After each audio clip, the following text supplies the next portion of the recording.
欢迎您收看智库简报：中国下一代对外投资的 ESG 影响，印尼和柬埔寨。荣鼎咨询。本报告描述了自2017年以来中国全球对外直接投资 OFDI 的变化，并借助东南亚的案例研究，从环境、社会和治理 ESG 的角度分析了这种新一代中国 OFDI 对东道国的影响。基于对2000年至2021年中国区域投资的新数据估计，我们选择了4个投资案例进行研究，并使用多层次的 ESG 框架和开放源报告进行评估。在柬埔寨，我们研究了大规模的达拉萨科尔区和一家新的轮胎制造厂；而在印尼，我们研究了一座地热发电厂和一座镍加工厂，用于下一代电动汽车电池。我们的主要发现是，自2017年以来，中国全球投资发生了巨大变化，总投资已经放缓，可能比官方数据显示的更加明显。地理重点已经从先进经济体转向世界其他地区，尤其是亚洲。在2010年代，并购是中国 OFDI 的主要模式。然而，绿地外商直接投资在近年来成为中国 OFDI 流动的越来越重要的驱动因素。中国对东南亚的投资有所增加，与中国自2016年以来的全球投资趋势相反，并且中国企业正在涉足新的行业。虽然中国在该地区的参与曾经集中在少数几个行业，如房地产和轻工制造业，但柬埔寨和印尼现在正在看到超出这些狭窄行业范围的投资。中国企业在东南亚的投资正从传统行业转向更先进的制造业、关键原材料加工和技术和区域平台业务的投资。这反映了在其他地区，包括拉丁美洲的投资的变化。这些新的模式很可能会继续下去，东道国政府应相应制定计划。随着中国经济的成熟和试图转向基于消费和先进技术的新的国内模式，中国企业可能会在海外进行新的能源密集型制造业投资。随着传统产业的转移，中国公司在替代能源和电动汽车等绿色技术方面的不断增长的专业知识，也将使其能够在这些领域进行新的海外投资，但对接收国的环境影响可能是复杂的。本报告涵盖的4个 ESG 案例研究评估了印尼的 Point QNB 新能源材料和 PT Sorot Merapi 地热发电厂 SMGP， 以及柬埔寨的达拉萨科尔区和 CARD 轮胎有限公司。每个案例都被选中以突出中国对外直接投资在该地区的特点，如金融参与的新领域或中国企业的新可持续发展政策。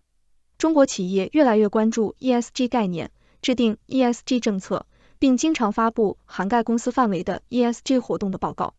然而，这些报告通常缺乏细节和指标。报告通常省略了公司范围的指标，如总碳排放量和项目级数据。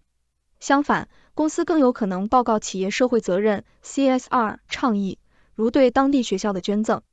尽管中国企业在海外经营往往被刻板印象为污染者和劣质劳动实践者，但在我们的案例研究中，中国企业的 ESG 实践和绩效存在相当大的差异。每家公司在 ESG 的某些方面通常表现良好，如社区咨询，但在其他方面表现不佳。达拉萨科尔是一个例外，它在几乎所有的指标上评分都很低。印尼和柬埔寨的东道国背景对 ESG 结果至关重要。我们的案例研究支援之前的研究，表明中国企业在东南亚国家的投资通常符合东道国的最低 ESG 实践要求，包括名义上进行环境和社会影响研究，但通常不会进一步采取行动。尽管中国官方近年来发布了新的自愿绿色投资指南，但实际上，这些公司似乎遵守中国的强制性法律要求，只要符合东道国的法规，即使中国的国内法规可能禁止特定做法。透明度仍然是我们案例研究中公司面临的一个重要挑战。对于我们的案例研究，我们只能通过二手报告验证环境影响评估 EIS 或社会影响评估 SIS 的完成情况，而且只有某些专案可用，没有任何评估可以通过互联网获得。只有一个专案，柬埔寨的 CARD 轮胎工厂有一个公开可用的可行性研究，这使得很难确定评估的品质，并分析对其建议的遵守情况，有时甚至难以确定他们是否已经完成。缺乏额外的定量数据，包括法律规定的披露，使得很难确定投资对当地地区的影响，特别是对于占地面积小或属于较大区域的专案。我们的案例研究观察到水域、海洋区域和受保护土地污染的反复问题。我们研究的3个中国投资项目位于敏感或受保护区附近，这些区域似乎没有得到足够的保护。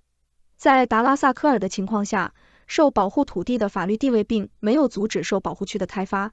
印尼的 PTSMGP 地热发电厂也存在类似的情况。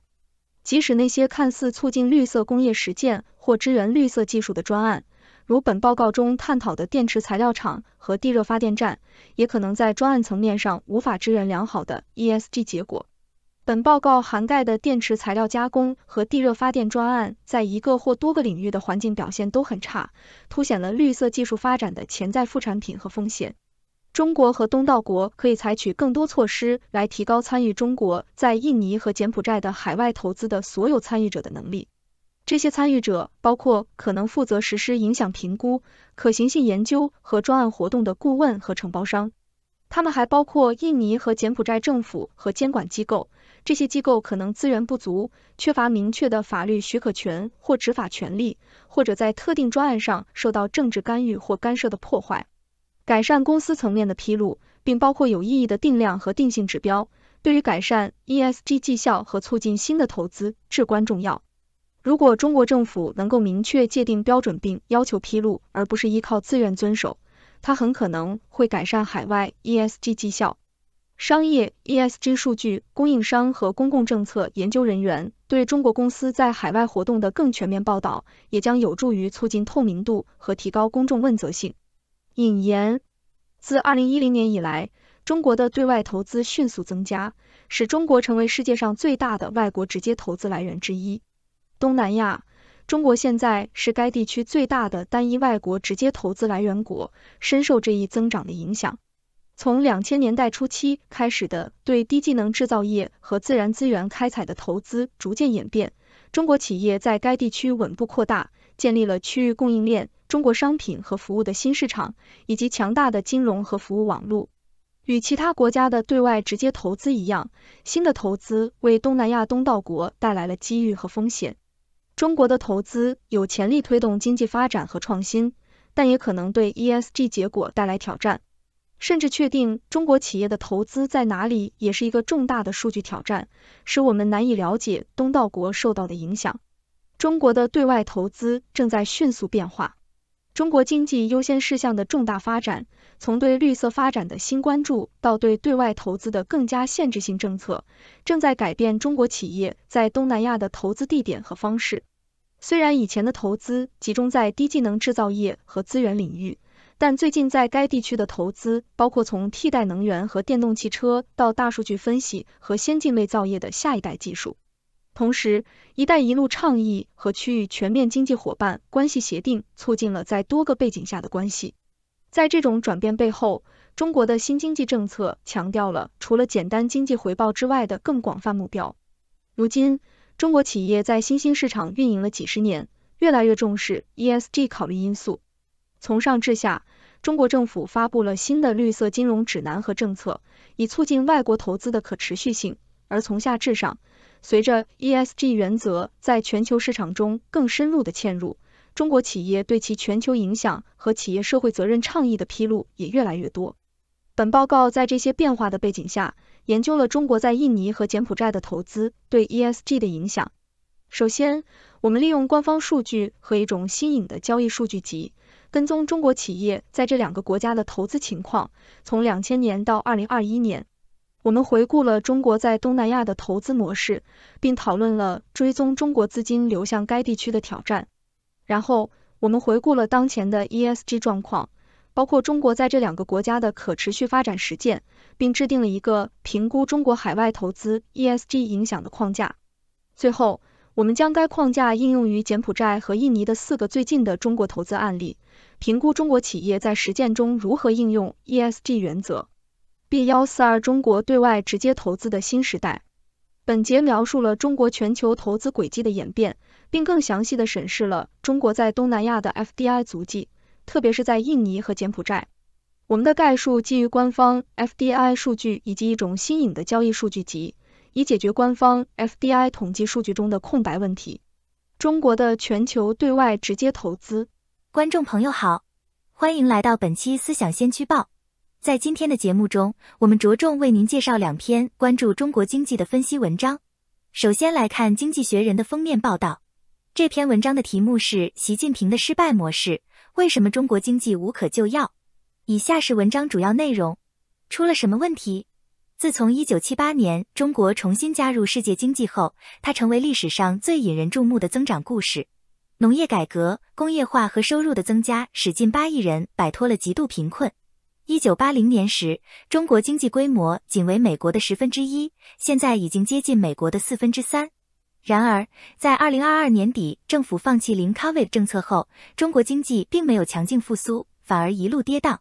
第二季度，经济以仅仅 3.2% 的年化增长率增长，这一失望表现在美国预计将以近 6% 的速度增长的情况下显得更为糟糕。房价下跌，房地产开发商也陷入困境，吓跑了购房者。消费支出、企业投资和出口都未能达标。而在全球大多数地区都在与过高的通胀做斗争的时候，中国却面临相反的问题，消费价格在截至7月的1年里下降。一些分析师警告说，中国可能陷入类似1990年代日本的通缩陷阱。然而，从某些方面来看，把中国的问题诊断为日本化还嫌过于温和。在中国，由于人民更贫穷，长期增长不足的后果会更严重。到1990年，日本的生活水平约为美国的 60%， 而今天的中国不到 20%。而且与日本不同，中国还面临着比需求不足和债务负担更为深刻的问题。许多挑战源于其经济政策制定的更广泛的失败，这些失败在习近平主席集权的过程中变得越来越严重。10年前左右，中国的技术官僚几乎被视为先知。首先，他们主持了一个经济奇迹。然后，中国是唯一一个以足够的刺激力量应对2007至09年全球金融危机的大经济体。有些评论者甚至说，中国挽救了世界经济。在2010年代，每当经济出现波动时，官员们都能通过降低信贷成本、建设基础设施或刺激房地产市场来挽救局面。然而，在每一次危机中，公共和私人债务都在增加。对房地产繁荣的可持续性以及是否真的需要新基础设施的质疑也在增加。如今，政策制定者陷入了困境。明智的，他们不想再造出更多无用的项目或重新刺激房地产泡沫。他们也无法做足够多的更理想的刺激措施，比如增加养老金支出和向贫困家庭发放救济金以提振消费。因为习近平已经否定了福利主义，政府寻求的官方赤字仅为 GDP 的 3%。因此，对经济放缓的反应一直不温不火。政策制定者甚至不愿大幅度降低利率。8月21日，他们令投资者失望，将1年期贷款利率仅微调了 0.1个百分点。这种对暴跌的增长和通胀的软弱反应是一系列政策失误的最新表现。中国对外政策的咄咄逼人和其重商主义的工业政策加剧了与美国的经济冲突。在国内，政府未能妥善处理推动房地产投机的激励机制，以及房地产开发商背负如此巨大的义务，以至于他们在体系中具有重要意义。从2020年开始，监管机构通过打压被认为过于难以驾驭和垄断的成功消费技术公司而扰乱了市场。在大流行期间，官员们通过封锁来争取时间，但未能有效利用这一时间来为有控制的退出疫情做足够的疫苗接种准备，然后被高度传染性的 Omicron 变种压垮。政府为什么一直犯错误？一个原因是，短期增长不再是中国共产党的首要任务。迹象表明，习近平认为中国必须为与美国的持续经济和可能的军事冲突做好准备。因此，他现在强调中国追求国家伟大、安全和韧性。他愿意为实现这些目标做出物质上的牺牲，而在他追求增长的程度上，这必须是高质量的。然而，即使按照习近平的标准，党的决策也是有问题的。清零政策崩溃削弱了习近平的威望，对科技公司的打压吓跑了企业家。如果中国陷入持续的通缩，因为当局拒绝刺激消费，债务将以实际价值上升，对经济造成更大的压力。最重要的是，除非党能继续提高生活水平，否则它将削弱其对权力的控制，并限制其与美国竞争的能力。因此，不断增加的政策失败看起来更像是对国家安全的新的自我牺牲的关注，而不是简单的糟糕的决策。这些都与习近平对权力的集中以及他用忠诚的人替换顶级职位中的技术官僚相吻合。中国过去容忍对其经济进行辩论，但现在他强迫分析师进行假装的乐观。最近，他已经停止发布关于青年失业和消费者信心的不容乐观的数据。政府高层仍然有大量的人才，但当来自顶层的信息是忠诚高于一切时，期望官僚机构能够产生理性的分析或富有创意的想法是天真的。相反，决策越来越多地受到一种将对富有企业家的左翼怀疑与对懒惰穷人不愿给予资助的右翼不情愿相结合的意识形态的支配。由于中国的问题始于高层，因此他们将持续存在。随着笨拙的政策制定者面对经济日益增加的挑战，这些问题甚至可能恶化。人口正在迅速老龄化，美国越来越敌对，正试图遏制中国经济的关键部分，比如芯片制造。他认为这些部分在战略上具有重要意义。中国越是迎头赶上美国，进一步缩小差距就越困难，因为集中式的经济更擅长模仿而非创新。自由主义者关于中国的预测常常显示出一厢情愿的想法。在2000年代，西方领导人错误地认为贸易、市场和增长会促进民主和个人自由。但现在中国正在测试相反的关系，更多的专制是否会损害经济。越来越多的证据表明，它确实会，并且在经历了40年的快速增长后，中国正在进入一个令人失望的时期。另外，再来关注《华尔街日报》的一篇分析，6张图表解析中国的信心危机。下面是主要内容。中国当前萎靡不振的原因是什么？答案有很多，从人口状况到地缘政治，再到贸易。但关键问题可能要归结为家庭财务，而且同样重要的是，普通民众对于抗疫风控解除后生活将持续改善的信心发生严重动摇。为什么要特别关注家庭？中国存在严重的债务和生产力问题，尤其是在国有企业和地方政府部门，但多年来一直如此。出口正在下降，但中国以前也经历过贸易滑坡。此外，私营制造业和基础设施投资实际上表现相对较好。与以往不同且值得注意的是，在当前的经济放缓中，居民消费价格、消费、服务业投资和房地产投资都异常疲软。所有这些无疑都指向家庭。家庭消费和承担风险的意愿降低，还会以有害和自我强化的方式削弱经济的其他领域，直接影响消费，间接抑制投资。因为主要以房贷形式存在的家庭借款，长期以来一直帮助资金拮据的房地产开发商和地方政府摆脱困境，转向节俭。一些分析师称，过去10年里，中国家庭债务主要是房贷增长非常迅速。中国家庭债务占可支配收入的比例现在正接近美国2009年以前的水平。但与2009年危机前的美国相比，中国有一个关键的不同之处，中国未面临房贷拖欠潮。中国家庭正在迅速偿还房贷，而且普遍在缩减开支。这种避险情绪升温的背后有很多原因，但中国政府在疫情期间采取的几项关键政策可能起到了推波助澜的作用，尤其是长达3年的动态清零政策破坏了服务业这个就业引擎，而要求房地产开发商去杠杆的整顿行动又迫使房企推迟向家庭交付预售住房。被耍弄。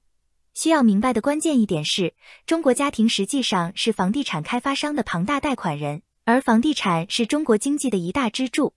2021年，中国售出的住房中约有 90% 是预售房，意味着开发商向家庭出售了尚未建成的住宅的产权。实质上，中国家庭办理了付息房贷，房地产开发商得到了那些现金，无需支付利息，而购房者换来的是尚未建成的住宅。随后，房地产开发商用这些钱去购买地块进行开发，地方政府则从土地出让中获得收入。要充分认识到买房是一笔多么不划算的买卖，就要考虑到中国的房贷也往往含有追索权。这意味着，即便购房者不还贷，银行仍有权追索购房者的其他资产。2021年，当中国恒大集团等资金紧张的大型房地产开发商开始不能履行交房义务时，一些购房者的反应是离开这个市场并还清债务。2023年上半年，中国个人房贷余额实际上减少了人民币2000亿元，约合280亿美元。就业市场面临艰难时期。雪上加霜的是，房地产危机爆发之际，中国经济的主要就业引擎服务业此前已经因中国政府的新冠动态清零政策和对互联网平台经济的监管整顿而受到威胁。据一些人估计，该领域约占中国城镇就业岗位的1/4。根据官方数据，在2020年至2022年期间，服务业就业岗位竟减少1200万个。而在2012年至2020年期间，服务业一直是中国全部就业岗位净增长的贡献者，吸收了大多数受过高等教育的毕业生。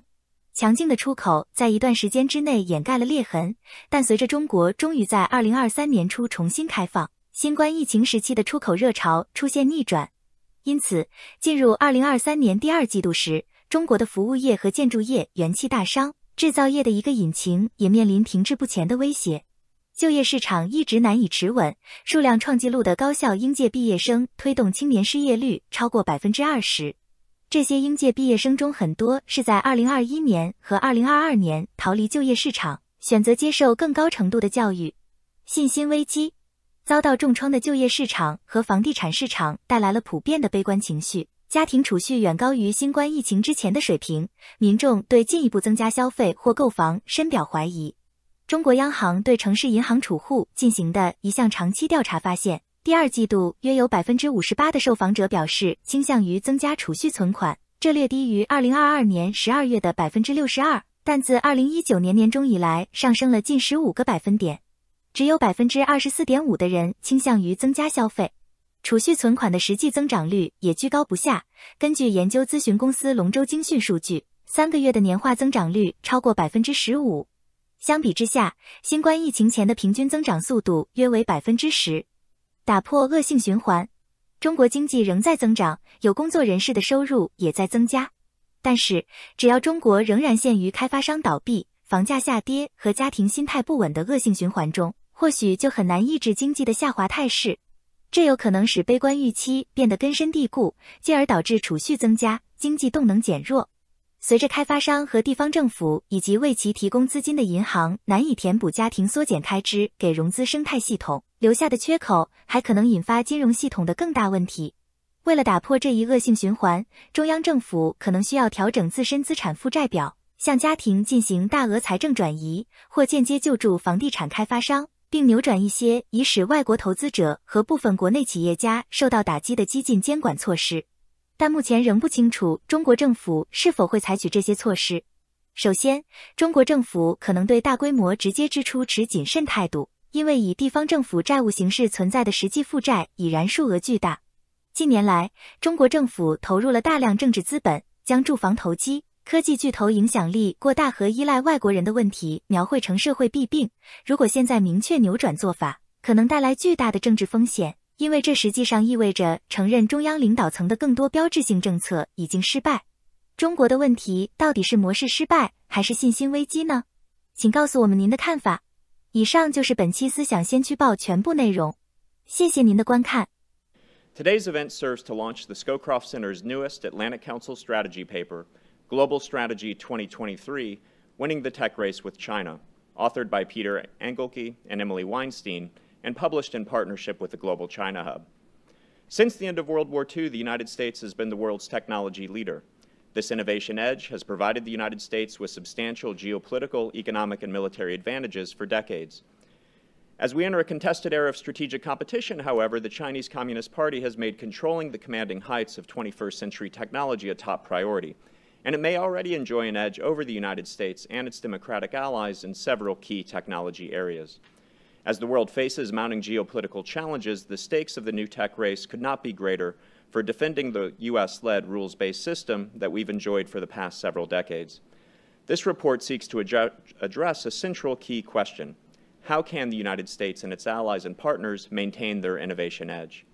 This report is the culmination of over a year's worth of work and research, complete with several workshops and 3 shorter strategic insights memos published on this topic. The paper launched today outlines a 3-part strategy: promote, protect, and coordinate.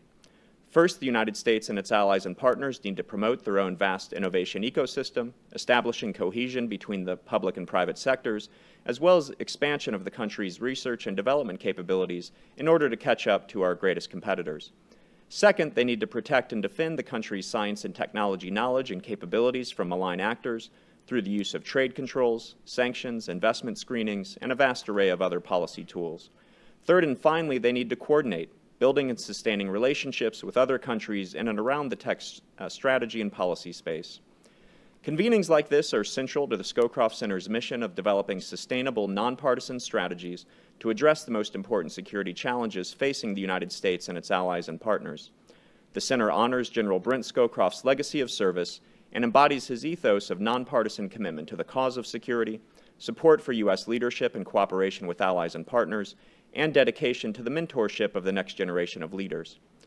We're fortunate today to be joined by a distinguished panel of speakers with various multidisciplinary insights on the nuanced topic we're tackling today.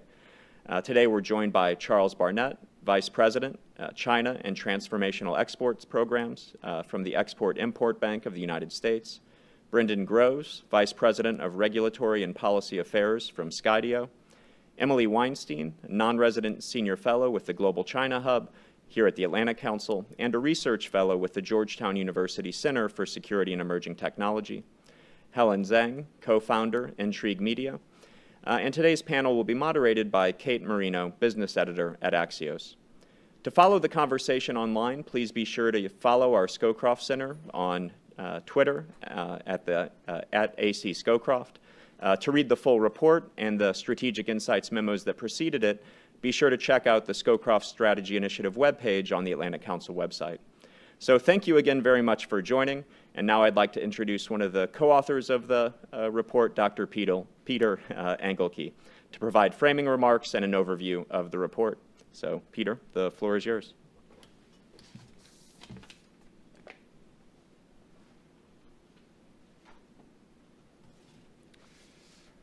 All right, thank you, Matt. So as Matt said, yes, my name is Peter Engelke, and I am the Deputy Director and Senior Fellow for Foresight here at the Atlantic Council, and I am the co-author with Emily Weinstein of the report being launched today, and that is the purpose of this event. So I'd like to begin actually with the story, and that story is that imagine that it is the year 2033, not 2023, so a decade into the future. Imagine that China has made enormous strides forward in the technology arena at the expense of the United States and its allies and partners. Suppose further that this outcome occurred because between now, 2023, and 2033, China became increasingly capable in technological development and innovation. Suppose, too, that the U.S. government failed to enhance its world-leading tech creation machine, its innovation ecosystem, to stay ahead of China. Suppose that the U.S. government also failed to properly calibrate the measures that are designed to prevent China from acquiring best-in-class technologies from elsewhere in the world, including from the United States. And finally, suppose that the United States and its allies and partners around the world failed to align strategies and policies regarding how to engage China in the S&T space. So the question then becomes, what might this world look like? Well, in 2033, I think the first thing we'd notice is that the U.S. scientific and technological advantage, which Matt referred to, an advantage that the U.S. has enjoyed from 1945 down to the present day, that advantage has come to an end. In its place would be a world where China's research labs, its universities, and its firms are often the first to announce breakthrough scientific developments and are often the first to turn those breakthroughs into valuable technologies. So in 2033, you can imagine the consequences. The first of these, perhaps the biggest, would be geostrategic. China would be able to employ weaponry as advanced, perhaps even more advanced than the United States and its allies and partners. And for the geostrategists and the people who focus on geopolitics, think about what that would mean for the balance of power in the Indo-Pacific and elsewhere in the world. But this would not be the only headache in the year 2033. In 2033, or by 2033, many of China's tech firms would be outcompeting tech firms elsewhere in the world. The world will look as much to Shenzhen as to Silicon Valley for the latest tech-infused products and services. In this scenario, China's longstanding ambition to give its tech firms an advantage would have paid off. Its trading practices that have been honed over decades, including massive state subsidies, suspect acquisition, often outright theft of intellectual property, and forced tech transfer to China, will have given Chinese firms an edge in markets all over the world. In many places, China will have grown into the biggest market player, selling its technologies at prices that undercut its rivals. And for this reason, even the biggest Western tech firms would struggle to keep pace with Chinese firms. In sector after sector, in 2033, China would be capturing an increasingly large share of global wealth. Nor is even this fairly long now, gloomy list of things all that has happened between the year 2023 and 2033. The democratic world, for example, has found it impossible in 2033 to realize its preferences concerning the global governance of technology.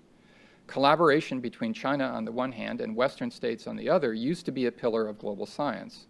In 2033, unfortunately, much of that collaboration has disappeared, and the world has been unable to agree on the basic norms and principles that should guide advanced technological development in areas like AI or biotechnology. As a result, big gaps have appeared in how the major players approach such development. Countries, firms, and even individual labs have forged ahead without common ethical normative frameworks to guide R&D. If we were to look back from the year 2033, one of the reasons why China became so dominant was because the U.S. and its allies and partners failed to pursue a coherent, cooperative, and united strategy vis-a-vis China. Various multilateral forums were created for engagement on strategy and policy questions among the United States and its allies and partners, but they proved of low utility as policy harmonization bodies or for tech trade dispute mechanisms. In summary, in 2033, the outlook is pretty bleak.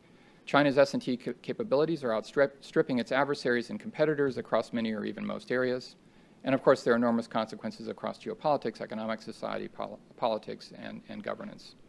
So let me now stop this story. Let me stop with this scenario and return to the present day. None of the things that I have described have actually occurred.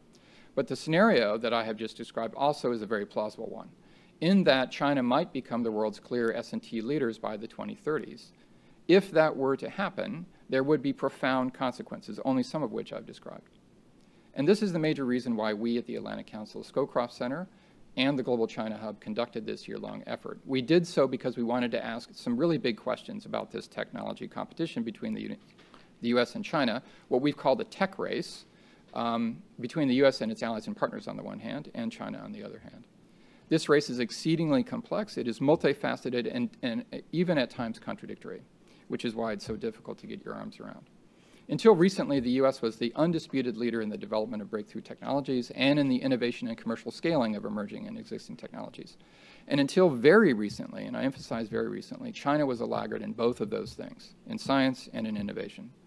That script clearly has changed. China is now the greatest single challenger to U.S. preeminence in this space. So given the salience of this competition, we assert that the U.S. should have three strategic goals.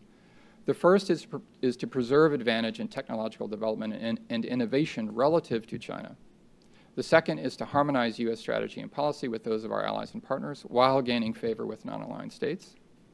And the third is to retain international cooperation around global public goods, including but not limited to trade and technology and in scientific research and exploration.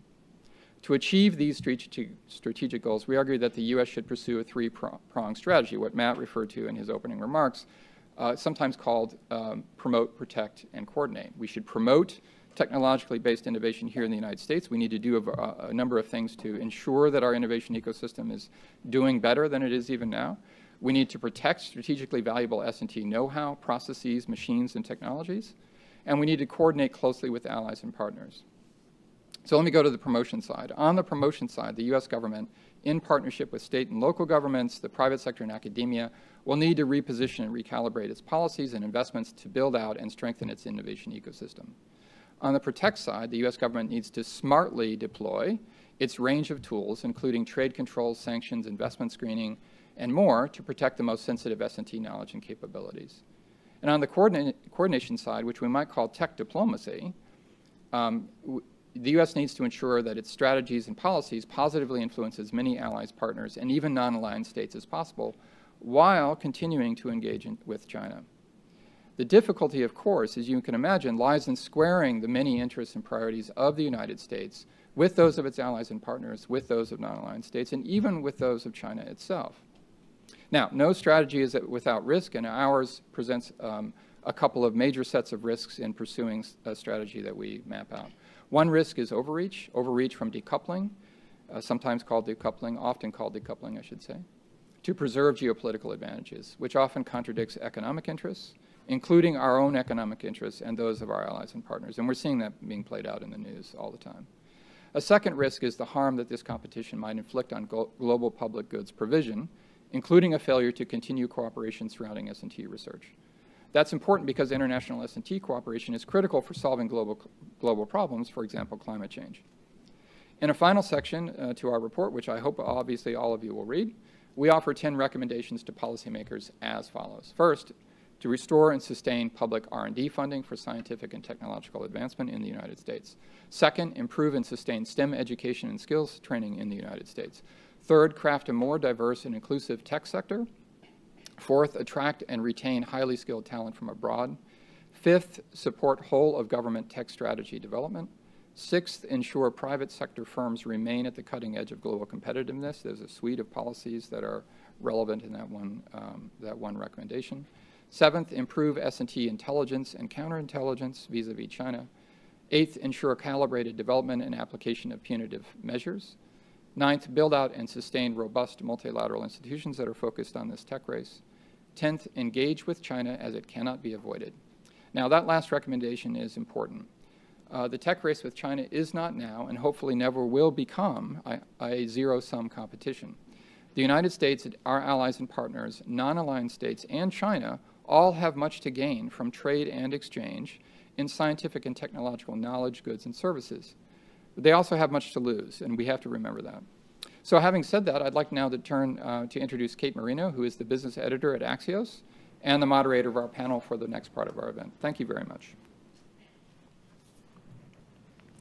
Hi, everyone, and thanks, Peter. I'm Kate. I'm business and markets editor at Axios. And to kick it off, I'll just have all of our panelists introduce themselves and talk a little bit about how you come to this topic. Start with Emily. Sure. I'm Emily Weinstein, and as Matt said earlier, I am a non-resident fellow here at the Atlantic Council in the Global China Hub. I spend my full-time job over at Georgetown University at the Center for Security and Emerging Technology. I, as a co-author of this piece, come to this issue as someone who's studied China for a while now.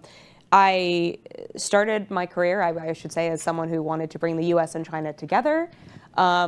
Obviously, one person can't do that, and I think a lot of us who initially got into China studies over the past few decades really wanted to be that bridge. But now it's about mitigating what's happening with the relationship. So focusing on science and technology, obviously, is a really important piece of the U.S.-China relationship. Obviously, it's one of many. But Peter and I spent the past year really trying to dig into the specifics of as he mentioned, this three-pronged approach, this promote, protect, and coordinate, which we think is the best way to go about navigating our relationship with China in a way that is, as Peter alluded, not pushing us towards something that is more zero-sum.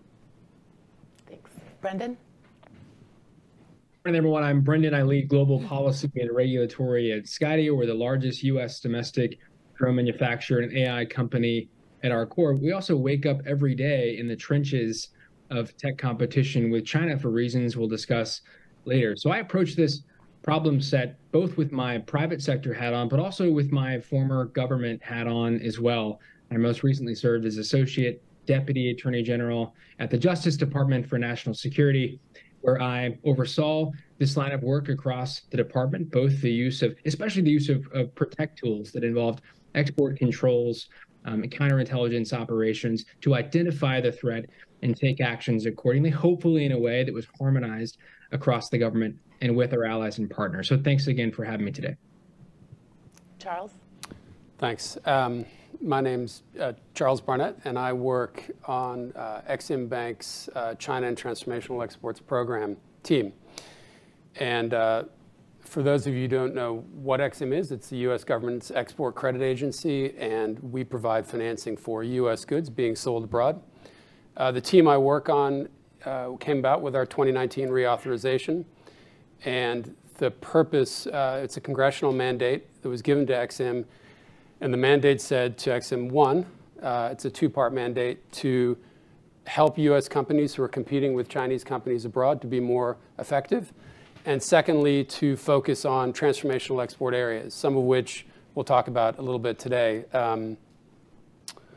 Like Emily, I got my start I worked in China in the private sector for almost 10 years with the idea that we would bring our two countries together through trade and a happier bilateral relationship But we find ourselves in a different situation today. Anyway, thank you very much. Helen? Very much so. Thank you, Emily, for your report, and also Peter, great job. I am Helen Zhang. I'm the co-founder of Intrigue Media. I spent most of my career as an Australian diplomat, so I've always seen the US-China relationship from that Indo-Pacific angle. And so Intrigue Media produces a daily expert but irreverent briefing on global affairs. So my approach to this is really through a nuanced take on what it is that's going on behind the US-China landscape, beyond sort of technology, supply chains, and geopolitics. Great. All right, well, just to set the table, let's kind of build on the picture that Peter painted for us by talking about just what's at stake in this tech race from all of your unique vantage points. Charles, you want to start it off? Sure. Working at Exim, I've been there for the better part of 2 decades, and we've watched this challenge grow over time. We've seen that U.S. companies who are competing for sales abroad have started to face increasingly highly competitive, I would say concessional in some cases, financing and opaque financing provided by the PRC for Chinese companies who are competing in these third countries. And Exim spends billions of dollars a year. We support, I should say, billions of dollars a year in U.S. exports. But we find that U.S. firms increasingly are at a competitive disadvantage when they run up against competition from Chinese state-backed companies. And again, it was within that context that the program I work on was mandated to Exim. Helen? Yeah, I think, for me, a lot of the thinking when I think about this is sort of how the allies are thinking about this. And I know we talked about this in sort of the coordinate point. But I think for example, from the Australian perspective, a lot of what's happened seems like the US is on the back foot because Australia's been watching this for the last 10 years and saying that China's not a rising power, it's already here. And so I think from where I sit in the US now, this conversation seems quite familiar and yet more urgent. Emily? And I would say, the biggest things that I see in terms of what's at risk are, first, global science, global S&T progress in general. I think science is only better when we all can collaborate. And if there are countries like China, and China's not the only one here, that are trying to reshape these norms in global science and scientific collaboration and cooperation to fit their own agenda, it's a lose-lose scenario for everyone. China doesn't get to advance in science, and we don't get to advance in science. And I say we as this kind of collective we.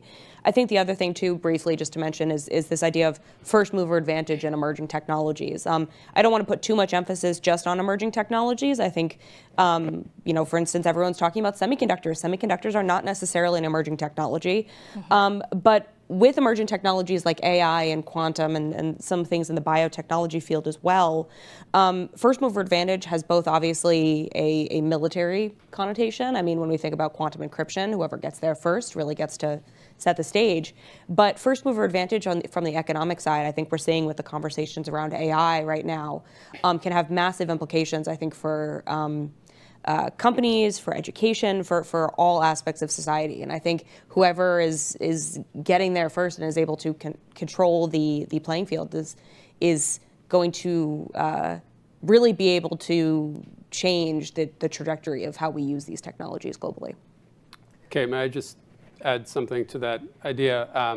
One of the things so from the kind of parochial perspective of a US government agency that's very regulation and rules bound, what we've seen is that our counterparts in China, China Exim Bank, Sinosure, and China Development Bank, and other state-owned enterprise banks who operate in a gray area that's very similar to what their official export credit banks do. They used to be an outlier, these banks. They used to operate in a way that was very unusual compared to OECD members like Exim Bank. Our counterparts in Western Europe, in Australia, in Canada, in Japan, Korea. And what we've seen, though, is that they're increasingly, these Chinese entities, these organizations, they're kind of a bellwether. Because the problem you have is that we've found, if you play by the rules that were put into place for good reason, and you abide by those rules, it's very challenging to compete against an actor that doesn't, that understands the rules very well but can operate outside of them, and who makes its financing much more attractive to foreign buyers who have to make a choice.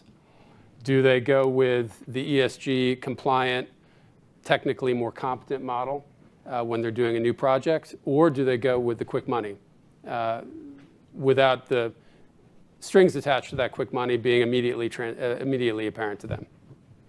Yeah, so that's a really important point, is the kind of unlevel playing field. So I'd like to hear some examples, from the trenches, so to speak, of where we see this playing out, or where you all see this playing out kind of on the ground. And maybe Brendan, that's a good question to start off with you. Great. So this will put some meat on the bones. I can throw out 2 case studies of 2 totally different technology sectors to set the scene. The first is the LiDAR space, probably not the sector that you thought I would mention, or a sector that you commonly hear referred to in forums like this, but we should be discussing, and here's why. The United States invented LiDAR. It actually surfaced in the DARPA Grand Challenge some years ago, before smart cities, before autonomous vehicles became in vogue. But LiDAR, of course, is the core enabling technology. Well, there's just one problem. A Chinese company called Hesai, within the span of the last 4 to 5 years, has actually displaced the US globally leading companies and taken about 60% of the market share. And if you believe public legal filings, that didn't happen by accident. They've been subject now to 2 complaints that allege that they achieved their market leading position through patent infringement. This really matters for American competitiveness because LiDAR is a core enabling technology. It's part of the Made in China 2025 policy, which is why Hesai has had capital dumped into it and has leveraged this arguably patent infringement to surpass US companies. But it matters for the future of our cities, our streets, and our country. This is a dual use technology. The second example is drones. This is an interesting sector with, I think, a sobering story to tell about the tech competition and the reality of it. Right now, companies based in China and subsidized by the state control roughly 90% of the domestic and global marketplace. That's ironic because just like LiDAR, the US virtually invented this sector. The US pioneered both the development and the deployment of much larger aircraft principally used for military purposes. But the Chinese government realized long before others, certainly including the US, that these very small, smart drones that looked more like toys would soon become critical tools used to inspect infrastructure at scale and to enable maneuvers and life-saving missions on the battlefield. As a result, they leveraged military-civil fusion to pour capital into domestic national champion companies that dumped products, not according to my words, but according to the Department of Defense, into the United States, that displaced and in fact destroyed dozens of American and allied companies. And they now have this dominant position. Compare and contrast that 90% market share, of which 70 to 80 is in the hands of one company, DJI, with Huawei. Huawei had less than 20% of the rural telecom market in the US. What that means is that a company like DJI is more resistant to policy tools. And there have been a variety of policy tools deployed. But when you dominate the market in a manner like that, it makes it much harder for the US and its partners to exert protect tools, much less promote tools, in a way that maximizes competition and restores some equilibrium in the marketplace. Charles, examples from the trenches? Examples from the trenches. The phrase that I've seen used that I think is accurate is when you talk about a juggernaut economy and the behavior that of China and the behavior it exhibits, people calling it China Inc.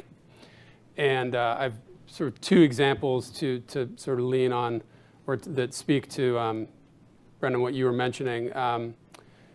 One is related to Huawei and wireless communications, where obviously the telecom sector excuse me, in America has shrunk over time. And it's ironic, too, because it's another one of these areas where both original telco but wireless communications, where the U.S. was very dominant for many years. One of the issues that we found is, so Exium's role is to support U.S. companies exporting. How do you make a government agency like that operate in this space and help? If the manufacturers of the goods are not domiciled in America and you're competing against Huawei, how do you provide an alternative, right? So the way, and as a backdrop to that, historically Exium supports goods or services that originate from the United States. This January, I beg your pardon, we revised our content policy for wireless communications for 5G such that we could support safe and trusted vendors who have operations in the United States, but who are their headquarter domicile is not in the United States. And why is that important? Because if you're going to compete, again, if you're going to use a government tool to provide alternatives to foreign buyers, you need to be able to stand behind your words and provide, for example, a financing alternative to China Exim, lending to a telco in a third country where they've made the financing so attractive that even when companies and countries hear warnings about the security and reliability of the Huawei solution, they're forced to make that choice between the financing they do or don't have.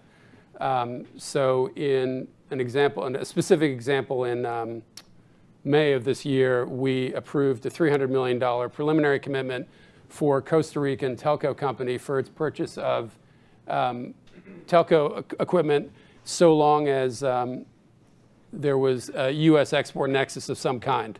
And so that policy adaptation in January allowed for us to have a concrete export support, or hopefully will in the future, so that companies like the Costa Rican telco company can look to alternatives of Huawei or ZTE. That's great. Yeah, I mean, I might jump on that. I think that's a fantastic example. And one thing, I want to say two things, which is I think, firstly, to begin with, often companies and countries look at the two sort of balance sheets or term sheets that are offered with like the Western model and the Chinese model, and one is unfortunately short-term, much more attractive, which is the Chinese term sheet, right?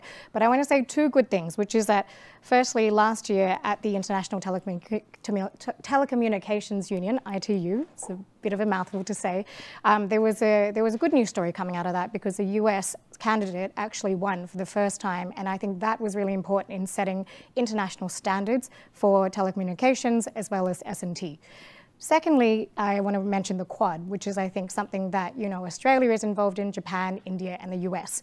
And that is a really great example of something that is an opt-in sort of quadrilateral alliance that brings a lot of coordinated strategies to resolving some of these big tech challenges that all those countries face, including clean networks of 5G, 6G, investor networks on dual-use technology, as well as actual undersea cables and the technologies that are underpinning that structure in the Indo-Pacific. So I know there's a competition. I know there's a lot of things that we need to be concerned about. There are also good things that are happening on the ground from the trenches. Great. And so let's move to some of the recent actions by the U.S. and its allies to start to try to address this. And let's talk about some of the successes and also failures of some of these efforts. Emily, you want to take that? No, I'm happy to. I mean, hard to judge, I would say, the total success or failure of some of these since they are so new. But I think what the U.S. government has been doing with semiconductors in particular has been very interesting, because I think it's one of our first examples in, I would say, you know, the past few decades in kind of the post-war, post-Cold War era, where we see a quasi-industrial policy coming out here, where we actually see both these promote, protect, and coordinate policies happening simultaneously on the same topic. So, for instance, we had on the protect side the October 7th export controls in 2022 that really tried to limit China's access to U.S. origin advanced node semiconductors and the equipment used to manufacture those. And just a few months before that, we had the passage of the Chips and Science Act here that really was trying to inject as much money and money and kind of policy guidance into the semiconductor industry, both in the U.S. and in conjunction with allies as well. And I think that's kind of a great example of promote and protect working together. But we also have these little pockets of coordination separately. So, for instance, if you look at President Modi of India was recently here in the United States, and as part of the conversation he had with President Biden, there was a conversation about the semiconductor workforce and kind of trying to stand up some more manufacturing capacity for semiconductors in India. You see conversations happening with Japan and South Korea. Semiconductors were a big part of the conversation with the G7 as well. So you see all of these different things happening in coordination. And again, hard to say whether or not it's a success or failure, but I think the fact that we've gotten to this point is arguably a success. Mm-hmm. Charles? Yeah, I would agree. I think there's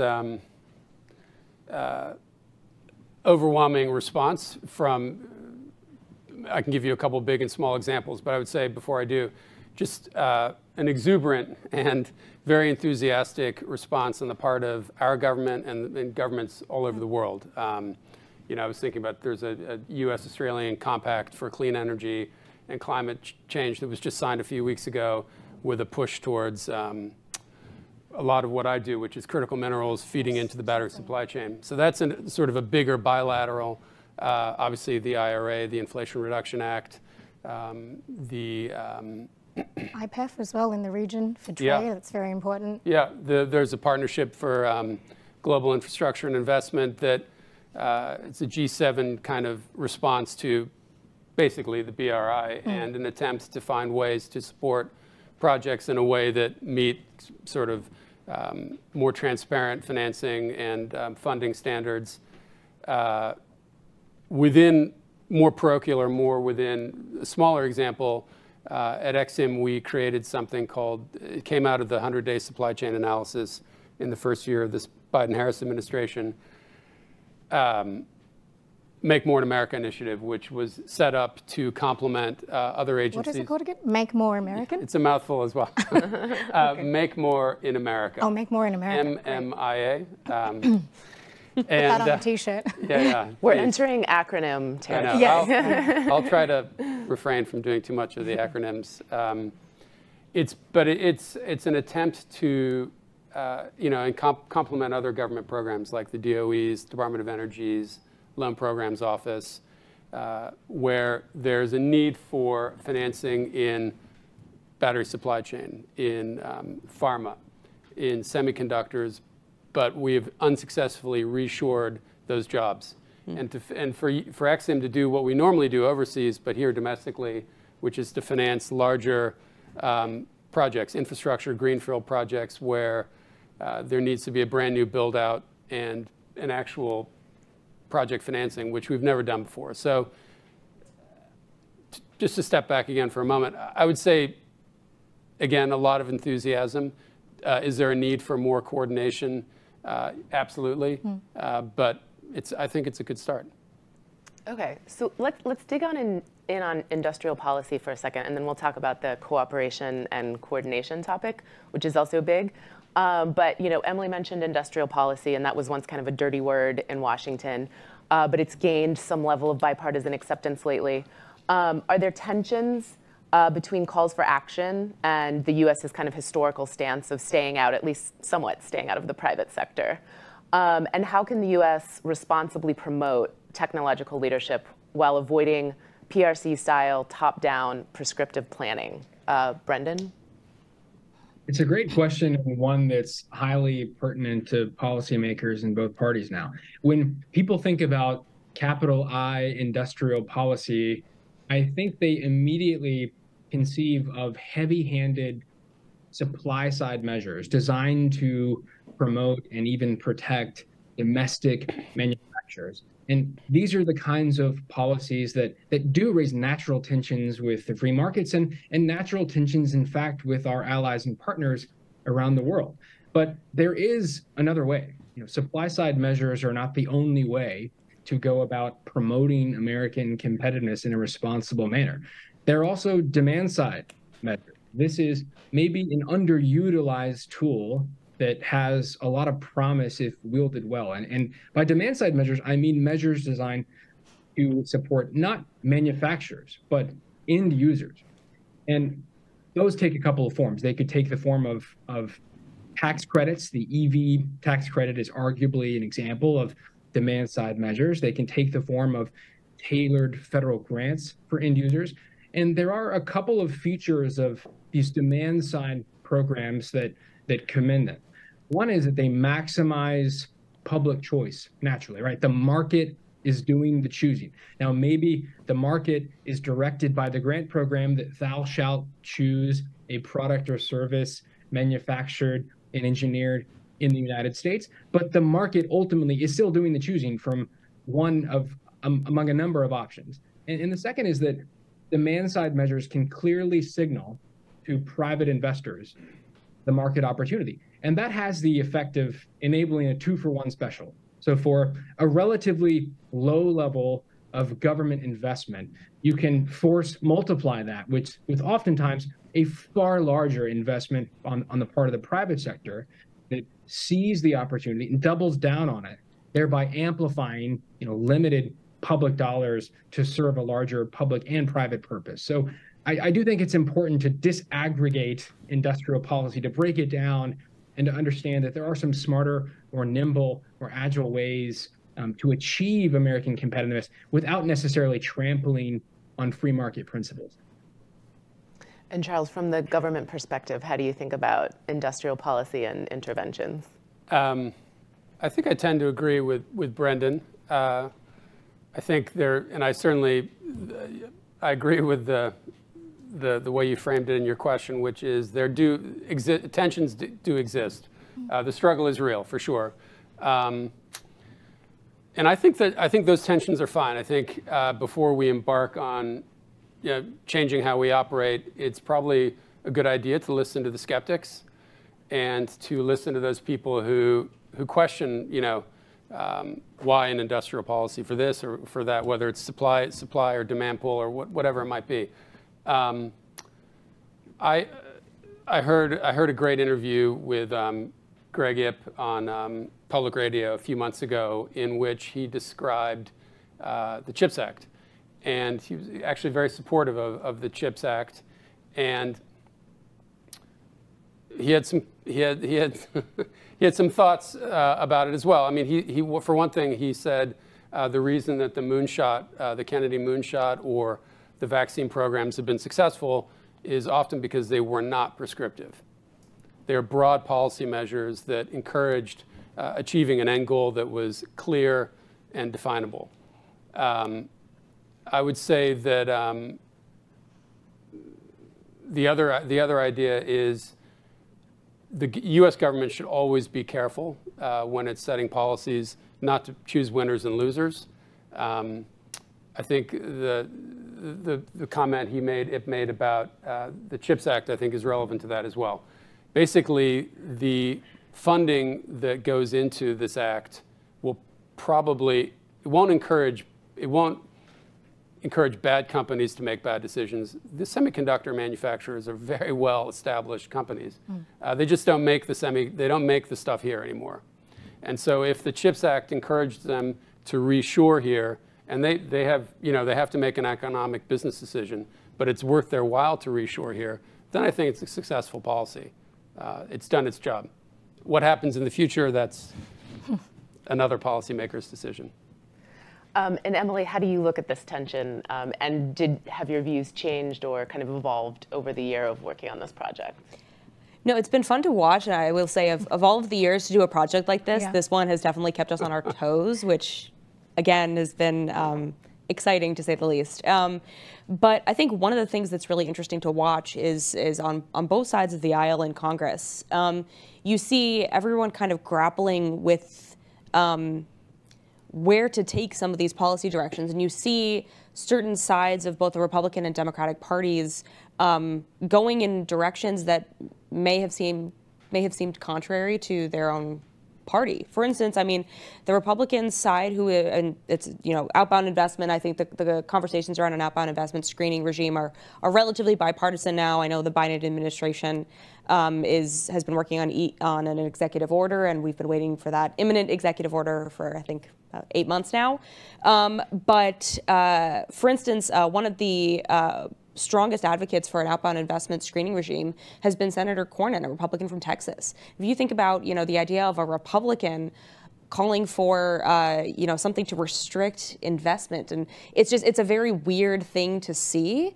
But it's kind of the tensions on both sides of the party between, your traditional party values and kind of how you view competition with China. Do you view it as this big, I hate to use the term existential threat, but if you do view it as this big threat, how do you go about shaping that narrative within your own party? And I think it's been really interesting. And the Biden administration, I think, has also shown some of that too, where I think they came in and, a lot of the Trump administration era policies have stayed put. They might have been fine-tuned or kind of adjusted here and there, but for the most part, we've stayed on the same trajectory when it comes to tech competition with China. So I think it's really interesting to see from a domestic political perspective how different parties are kind of grappling with this. And obviously industrial policy is the big one, where I think everyone initially was scared of the term, but now, particularly in light of the Chips and Science Act, I feel like most people are, at least they don't, outwardly cringe when you say the word now. It's at least somewhat more welcomed in policy circles. So let's move on and talk about cooperation with allies, which is very crucial but very difficult. What are some of the challenges and dynamics that you're seeing, Helen, in your work with cooperation? I mean, that's a great question. I want to jump on a point that Brendan had mentioned earlier about sort of the demand side and end user tax credits for EVs. So what we saw there was actually, it ended up, when that came through, it ended up upsetting some of our European and South Korean allies. And so you realize that there's actually a balancing act that you always need to be aware of. And for a lot of allies who are in this space, it's really difficult to keep up with some of the US's changing policies. And so zooming back, sorry, I think got something in my throat. But zooming back on that, I think what the allies like to see is a sort of sustained strategy that is bipartisan and will survive across several administrations. And that's really difficult because I think even though the Trump years was, 4 years ago, more than 4 years ago now, it rattled a lot of the European as well as Indo-Pacific allies, particularly those in Southeast Asia, who I think have had to sort of live with China setting the agenda in that region. So I think that would be a really, I think what we're seeing now is a little bit more coordinated, and I think, as Emily rightly said, a lot more bipartisan support for the long-term strategic goals of the US, and I think that's a welcome change in the region. And having mechanisms and sort of whether bilateral or regional or multilateral mechanisms that perpetuate that will be a really good thing going forward. And if I could just add something really quickly, I think one of the interesting pieces of this too is I think other parts of the world, and you alluded to this when you mentioned Southeast Asia, are still grappling with trying to not pick sides when it comes to dealing with the US and China and this ongoing competition. And I think because of that, we're seeing a lot more of these plurilateral, bilateral type institutions popping up instead of larger multilateral organizations or even de facto organizations. I mean, think about the Allied response to the invasion of Russia, where we had about the Russian invasion of Ukraine, where we had about, the weekend is haunting me still. Where we had very quickly almost 40 countries sign on to impose similar controls on Russia. I don't think if God forbid, a similar situation happened vis-a-vis China and perhaps Taiwan, I don't think we'd see the same response for a whole host of reasons. But I think we're in a point now, and I think the Biden administration is doing a good job at this, in going for these kind of pocket both geographic kind of pockets, as well as these topic-specific pockets. Instead of just one big, people have called for an economic NATO or things like that. Instead of these big organizations, we're doing things like the US-EU Trade and Technology Council that's very much focused on trade and technology. You know, we have AUKUS with Australia and the UK, where we're very much focused more on the military side of things. And I think doing that is helping to bring perhaps more allies on board, because it's not putting them necessarily in a position where they have to pick sides, but they can be a little bit more flexible. It's more like a la carte, right? Yeah. And I think that that's what the world is moving towards. I think everyone in Southeast Asia understands that it's a multipolar region now. Yeah. And so in some ways they've got the choice, but then also the US offering has to be much more attractive. So. Yeah. I would add, I think that has to be, at the end of the day, the alternative needs to be relatively painless, and it has to work. I mean, I think that's the Chinese government's success story the last 20 years has been that when it went into markets and made money available to develop projects in those countries, they made it easy. Yeah. I mean, at least at first, not without challenges later. And I think your comment before, Helen, about the like the life cost of a project versus the upfront, seemingly less expensive China EXIM model versus a Western or a Japanese Korean financing model, which seemed more complicated, had more strings attached. Yeah. I think oftentimes these countries look back in hindsight and say, maybe that wasn't such a great idea. If I may, I would just give two examples where at the bilateral level, we've had some success, and at least from EXIM's point of view. One was with Australia, with Export Finance Australia, who's our counterpart there, and the other has been with Canada, particularly with the government in Quebec, but with the broader Canadian government. These are two countries with lots of critical minerals that we're looking to find ways for, if you're a Ford or you're a Tesla or you're a GM and you want to if Ford wants to build 3 new battery factories, for example, they'll need the stuff that goes in those batteries, right? And so where do you get that from? And we've noted with both these governments, they have the same reaction that we do, which is the mining sector is hard. It's not always popular. There's an article this morning in the news about a lithium mine in the West that's on First Nation Native American land. So how do you reconcile that with the challenge at hand? No matter how much we all want to have battery factories, the supply response to that demand is very slow in mining. And so that's one area where we feel like if the US, with its allies, with the Australians, the Canadians, or other allies and friendly countries, can crowd in by making some of the financing more attractive at the outset, crowd in that private investment, then we can back off again.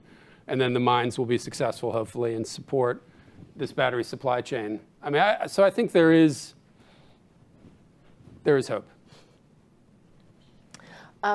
Emily, how is China viewing these recent actions from the U.S. and allies of waking up to what's happening? It's been fun to watch the Chinese reaction too, because I don't think it's exactly what I expected it to be. Everyone over the past 5-10 years has been watching the buildup of this wolf warrior diplomacy. Everyone's thinking of Zhao Lijian and some of these big kind of wolf warrior leaders that were in the Ministry of Foreign Affairs, who often had big, very inflammatory statements about U.S. policy. But in a lot of cases, particularly as it relates to some of the U.S. policies over the past year or so, particularly actually since Russia's invasion of Ukraine, China has been relatively more subdued than maybe some folks expected them to be. Some people have been arguing that the latest action against Micron, the memory chip company, is perhaps the first in a series of retaliatory measures. Hard to say, exactly why Micron, why now. But for the most part, I think China is doing a little bit of sitting back and biding its time. I think there is opportunity, maybe particularly as it relates to allies and partners, actually more on the non-aligned countries, for China to watch and see as the U.S. continues to throw all of these policies out, if it pushes countries in a direction perhaps closer to China, and this gives China an opportunity to pull some folks onto its side, not again that this is zero sum, but gain some favor with some other folks. So I think China is somewhat enjoying a little bit of a second mover advantage when it comes to deploying some of these policies, at least the outward facing ones.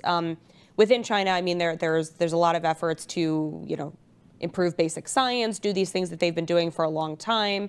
Back to Made in China 2025, doing a lot of things, pushing towards indigenization, self-sufficiency, all of that's still happening. But in terms of how China wants to go about enacting pain, perhaps, on the United States, we've seen them start to try to close their doors on data. Again, that's been a thing for as long as we can remember. The Great Firewall has existed for more than 10, 15 years at this point. But I will just say that as China starts to deploy some of their maybe perhaps pain-inducing policies, I think in the United States, folks like myself and others who are more on the China watcher side should be paying attention to how these policies might have unintended consequences for China. I think the more China closes its doors on its own data, the more it's actually going to hurt itself. I think one great example involves some of the protections around genetic data, for instance, where actually there's been cases where biology researchers in China are not actually able to share the underlying data of their research projects, but are still publishing those in international journals. And that's caused a lot of uproar for folks, in the United States and other places that say, hey, it's not fair. You can't publish your stuff if you're not held to the same standard as we are. So in terms of improving its own capacity in certain technological fields, particularly biology, which is so important, I don't necessarily know that China is fully aware of the unintended consequences, but I think they are closely watching them. All right, well, we are about out of time. There's so much more we could have discussed, but our time has come to an end. So thank you so much, everyone, for sharing your insights. And I'll turn it over to Peter for closing remarks. Great, thank you so much, Kate, and thank you, of course, to all of our panelists for such a great discussion this morning. As you heard from Matt at the start of this event, this report is the culmination of over a year's worth of work and research, and I think that showed actually in the conversation this morning among our panelists, including, of course, with Emily and the others. And that work and research was complete with over 4 successfully executed workshops during the course of the year and 3 strategic insights memos that Emily and I published on this topic, as well as, of course, the report that we put out today. So the strategy that we present here today offers a roadmap for the U.S. to avoid the alternative world that I detailed in my earlier remarks, and also to avoid many of the pitfalls that you heard from the panelists today. Getting to this place, of course, will not be easy, but by following the 3 elements that we talked about at some length on the panel, and that we talk about in some length in the report, promote, protect, coordinate, the U.S. can be an effective coordinator with China and can of course, stay ahead in the tech race, as we call it. So on behalf of the Scowcroft Center, the Global China Hub, my co-author Emily, and myself, thank you all for joining us this morning.